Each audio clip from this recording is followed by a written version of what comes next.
வலுக்கும் ராஜபக்ச குழாமினர் பிள்ளையான் சிறை சந்திப்பு விவகாரம். தொடர்ந்தும் இந்த அரசாங்கம் உயிர்த்தனார் தாக்குதல் தொடர்பாக எடுக்கப் போகும் நடவடிக்கை என்ன? நாமல் ராஜபக்சவின் தற்காப்பு வாதம் எந்த வகையில் சாத்தியமான பதில்களை தரும்? தொடர்ந்து பேசலாம். இது ஆயுதம். இதன் ஒரு சொல் கொல்லும், ஒரு சொல் வெல்லும்.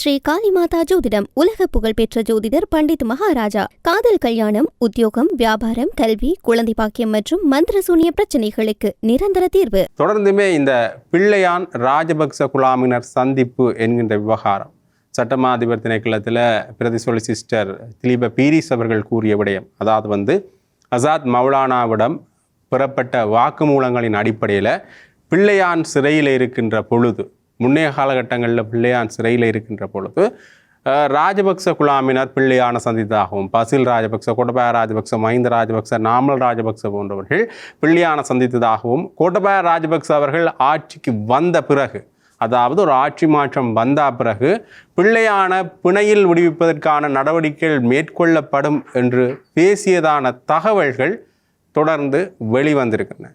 உண்மையிலேயே இந்த விடயம் வெளிவந்த பிறகு இது மிகப்பெரிய அளவிலான அதிர்வலைகளை ஏற்படுத்தியிருந்தது. காரணம் என்னென்னு பார்த்தீங்கன்னா, உண்மையிலேயே இந்த அரசாங்கம் இந்த உயிர்த்தனார் தாக்குதல் தொடர்பான ஒரு சரியான பாதையில் தான் சென்று கொண்டிருக்கின்றது என்று ஒரு சாராரும், ஏற்கனவே தெரிந்த சில விடயங்களை மீண்டும் வாக்குமூலங்களின் அடிப்படையில் நிரூபித்து கொண்டிருக்கின்றார்களே தவிர, பிரதானமான சூத்திரதாரியை கண்டுபிடிப்போம் என்று சொல்லிய விவகாரங்கள் இன்னும் தாமத போக்கில் தான் நடைபெற்றுகின்றன என்கின்ற ஒரு சிலருடைய கருத்துக்களும் காணப்படுகின்றன. இது தொடர்பாக நாமல் ராஜபக்ச அவர்கள் கூட அண்மையில் ஒரு முக்கியமான விடயத்தை தெரிவித்திருக்கிறார். என்று பார்த்தீங்கன்னா, நாங்கள் பிள்ளையானை சந்தித்தது ஒன்றும் ரகசியமான விடயம் அல்ல. அவர் சிறையில் இருந்தபோது பல அரசியல் தலைவர்கள் அவரை சென்று சந்தித்தனர். அதுபோல தான் நாமும் அவரை சென்று சந்தித்தோம். அது மட்டும் இல்லாமல் போலீஸ் அதிகாரி ஒருவர் கூட எங்களுடைய அருகில் இருந்தார். ஆகவே இந்த விடயங்களை வைத்துக்கொண்டு ஒரு அரசியல் பழிவாங்கல்களை இவர்கள் செய்து கொண்டிருக்கின்றார்களே தவிர, முன்னைய காலகட்டங்களில் எங்கள்கிட்ட சாட்சியங்கள் இருக்கின்றது என்று கூறியிருந்தார்கள். அந்த சாட்சியங்கள் எங்கே? ஆட்சிக்கு வந்த பிறகு அந்த சாட்சியங்கள் மறைந்து விட்டனவா என்கின்ற கேள்வியை எழுப்பியிருக்கின்றார் நாமல் ராஜபக்ச. ஆகவே ஒரு விதத்தில் பார்க்கின்ற பொழுது இந்த உயிர்த்தனார் தாக்குதல் தொடர்பான விடயங்கள் கொஞ்சம் வலுப்பெற்று கொண்டிருக்கின்றன போல தெரிந்தாலும் கூட, முன்னைய காலகட்டங்களில் தெரிஞ்ச சில விஷயங்களை மீண்டும் இவர்கள் கூறிக்கொண்டிருக்கின்றார்கள். அது மட்டும் இல்லாமல் அது தொடர்பான வாக்குமூலங்களை எடுத்துக்கொண்டிருக்கிறார்களே தவிர, இது தொடர்பான ஒரு சரியான நிலைப்பாட்டை அல்லது பிரதான சூத்திரதாரியை கண்டுபிடிப்பதை விரைவுபடுத்துதல் என்கின்ற ஒரு அடிப்படையில் இது செல்கின்றதா என்கின்ற ஒரு கேள்வி ஒன்று எழுகின்றது.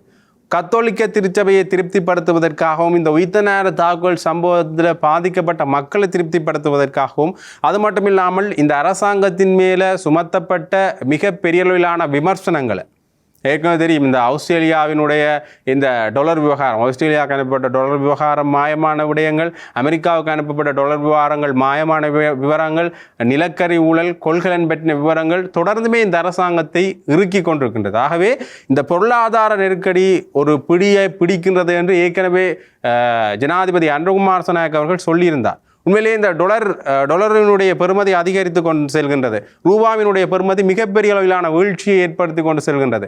இருந்தாலும் அனுரகுமார் திசாநாயக்க அவர்கள் பொருளாதார முன்னர் இருந்தது போன்ற ஒரு வீழ்ச்சிக்கு போகாது என்று குறிப்பிட்டிருந்தாலும் கூட, உண்மையிலேயே இந்த எரிபொருள் விலை உயர்வாக இருக்கட்டும், அது மட்டுமில்லாமல் இந்த அத்தியாவசிய தேவைகள், பால்மா போன்றவற்றினுடைய விலை அதிகரிப்பாக இருக்கட்டும், ஒரு மிகப்பெரிய அளவிலான ஒரு சிக்கல் நிலைமையை ஏற்படுத்துமோ என்கின்ற ஒரு கேள்வி ஒன்று எழுந்திருக்கிறது.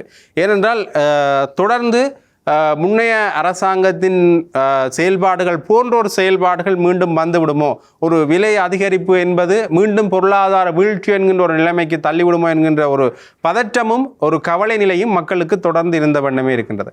அது மட்டுமில்லாமல் ஜனாதிபதி அனுரகுமார் திசாநாயக்க அவர்கள் பேசிய சில விடயங்கள் ஒரு பிரிவினைவாதத்தை ஒழிப்பதற்காகத்தான் இந்த போர் நடைபெற்றதே தவிர வேறு எந்த விடயங்களும் இல்லை, இதில் எந்த ஒரு இனவாதமும் இல்லை என்கின்ற ஒரு விடயத்தை ஜனாதிபதி அனுரகுமார் திசாநாயக்க அவர்கள் நேரடியாகவே பேசியிருந்தார். உண்மையிலேயே இந்த போர் சூழல் மூண்டதற்கான பிரதானமான காரணம் கல்வி நடைமுறைகள் அல்லது கல்வி தரப்படுத்தல்களில் தமிழர்கள் அல்லது தமிழர் சமூகம் ஒடுக்கப்பட்டது அல்லது பின்தள்ளப்பட்டதுதான் பிரதானமான காரணம்.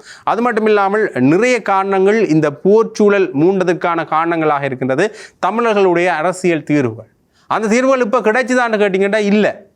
இருந்தாலும் தொடர்ந்தும் அந்த தீர்வுகளுக்காக போராடி கொண்டிருக்கின்ற ஒரு தமிழ் சமூகம் சார்ந்து ஏற்கனவே தெரியும் இந்த இவர்களுடைய பிரதானமான பாராளுமன்ற உறுப்பினர்கள் அரியணை ஏறுவதற்கும் அல்லது இந்த ஆட்சி கொஞ்சம் நிலையான ஆட்சியாக இருப்பதற்கும் காரணமாக இருந்தது ஏற்கனவே இந்த வடகிழக்கில் இருந்து சென்ற வாக்குகளும் இருக்கின்றன. குறிப்பாக வடக்கு மாகாணத்தில் சென்ற வாக்குகளும் இருக்கின்றன. ஆகவே இப்படியான ஒரு நிலைப்பாட்டில் இருக்கின்ற தேசிய மக்கள் சக்தி மீண்டும் இந்த தேசிய மக்கள் சக்தியினுடைய ஆளும் தரப்பு அல்லது ஜனாதிபதி அன்ருகுமார் ரசநாயக்க அவர்கள் இப்படி இந்த போர்ச்சூழல் சம்பந்தமான ஒரு தெளிவற்ற அல்லது ஒரு தவறான தகவலை மீண்டும் கொடுக்கிறது தமிழ் மக்கள் மத்தியில் ஒரு முகம் சுளிக்க வைக்கிற அரசியல் அவர் செய்கின்றாரோ என்ற கேள்வி ஒன்று எழுகின்றது.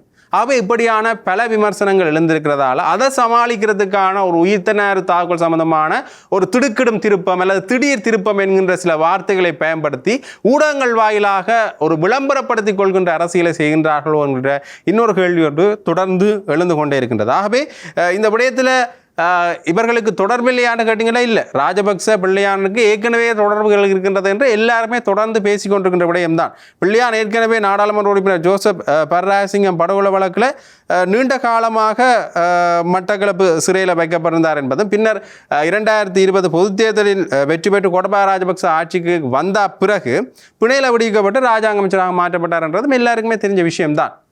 ஆகவே இந்த விடயங்கள் தொடர்பாக நாங்கள் பார்க்கின்ற பொழுது உண்மையிலேயே இந்த விடயங்களில் கோட்டபாய ராஜபக்ச அவர்கள் சம்பந்தப்பட்டிருக்கின்றார் என்கிற சந்தேகமும் அது தொடர்பான விமர்சனங்களும் நீண்ட காலமாக வந்து கொண்டிருக்கின்ற விடயம்தான். இவர்களே ஆட்சியில் இருக்கின்ற பொழுது கூட, இவர்கள் தேசிய மக்கள் சக்தி ஆட்சிக்கு வந்த பிறகு கூட பாராளுமன்றத்தில் முழங்குகின்ற பொழுது ஆனந்த விஜயபாலவாக இருக்கட்டும் அல்லது விமல் ரத்நாயக்கவாக இருக்கட்டும் ஒரு ஆட்சி மாற்றத்துக்காகத்தான் உயிர்த்த தாக்குதல் என்ற ஒன்றே இடம்பெற்றது என்கின்ற ஒரு விடயத்தை இவர்களே கூறியிருக்கின்றார்கள்.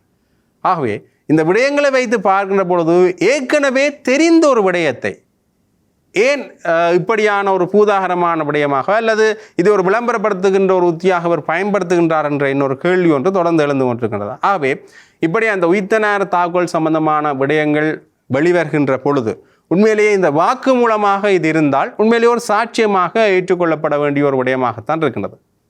ஆக இந்த விடயங்கள் தொடர்பாக பேசுகின்ற பொழுதும் சரி, இந்த விடயங்கள் தொடர்பாக அடுத்த கட்டத்தை நோக்கி நகர்கின்ற பொழுதும் சரி, மக்கள் மத்தியில் இருக்கிற கேள்வி பிரதான சூத்திரதாரி எப்போது அகப்படுவார் அல்லது பிரதான சூத்திரதாரி தொடர்பாக இவர்கள் எந்த நடவடிக்கை எடுக்க போகின்றார்கள் என்கின்ற கேள்வி ஒன்று தொடர்ந்து எழுகின்றது. உண்மையிலேயே இந்த முன்னே நாட்களில் ஆட்சி பீடமேறி அல்லது ஒரு ஆட்சி மாற்றத்திற்காகத்தான் இந்த விடயம் வந்த என்று இவர்களே சொல்கின்ற பொழுது கோட்டபாய ராஜபக்ச தொடர்பானதும் அல்லது மஹிந்த ராஜபக்ச தொடர்பான அல்லது ராஜபக்ச குழாமினர் தொடர்பான விசாரணைகள் முழுமூச்சில் நடைபெறுகின்றதா அல்லது அப்படி இந்த விசாரணைகள் முழுமூச்சில் நடைபெற்றிருந்தால் இவர்களுக்கான தண்டனைகள் எந்த அளவில் கொடுக்கப்பட்டிருக்கின்றது என்றால் அது ஒரு பெரிய இடைவெளி ஒன்று இருக்கின்றது. இந்த கேள்விக்கான விடைக்கு ஒரு பெரிய இடைவெளி ஒன்று இருக்கின்றது. உண்மையிலேயே ரணில் விக்ரமசிங்கே அவர்களுடைய கைது கூட ஒரு பழிவாங்கல் விடயமாகத்தான் பார்க்கப்பட்டதே தவிர அவர்களுடைய இந்த பட்லந்த விவகாரம் தொடர்பான விடயத்துக்கான ஒரு பழிவாங்கல் விவகாரம், அதுவும் ரணில் விக்ரமசிங்கே அவர்கள் மேலே மிகப்பெரிய அளவிலான ஊழல் குற்றச்சாட்டு வழக்குகள் இருக்கின்றன. அந்த வழக்குகளில் கைது செய்யப்படாமல் ஒரு சாதாரண வழக்கில் கைது செய்யப்படுகிறார் என்றால் ஒரு அரசியல் பழிவாங்கல்களுக்காகத்தான் இந்த விடயங்களை செய்கின்றார்களா என்ற விமர்சனம் தொடர்ந்து முன்வைக்கப்பட்டு கொண்டிருக்கின்றது. ஆகவே தேசிய மக்கள் சக்தி அரசாங்கம் தொடர்ந்து இந்த விடயத்தில் உயிர்த்த தாக்கல் விடயத்தில் ஒரு கைதுகள் இடம்பெறுகின்றன, இது தொடர்பான விசாரணைகள் இடம்பெறுகின்றன, அது மட்டும் இல்லாமல் விசாரணை அறிக்கைகள் வருகின்றன. இது ஒரு சரியான நிலைப்பாடு தான். ஆனால் இது ஏன் இவ்வளவு காலமும் தாமதமாக சென்று கொண்டிருக்கின்றது? உண்மையிலேயே இந்த விவகாரங்களில் பிரதான சூத்திரதாரி அகப்படுவார் என்கின்ற விடயம் அல்லது அது தொடர்பான நகர்த்தர்கள் உரிய முறையில் செல்கின்றனவா என்கின்ற கேள்விதான் மக்கள் மத்தியில் இருக்கிற ஒரு பிரதான கேள்வியாக இருக்கு. ஸ்ரீ காளிமாதா ஜோதிடம் உலக புகழ்பெற்ற ஜோதிடர் பண்டித் மகாராஜா காதல் கல்யாணம், உத்தியோகம், வியாபாரம், கல்வி, குழந்தை பாக்கியம் மற்றும் மந்திர சூனிய பிரச்சனைகளுக்கு நிரந்தர தீர்வு.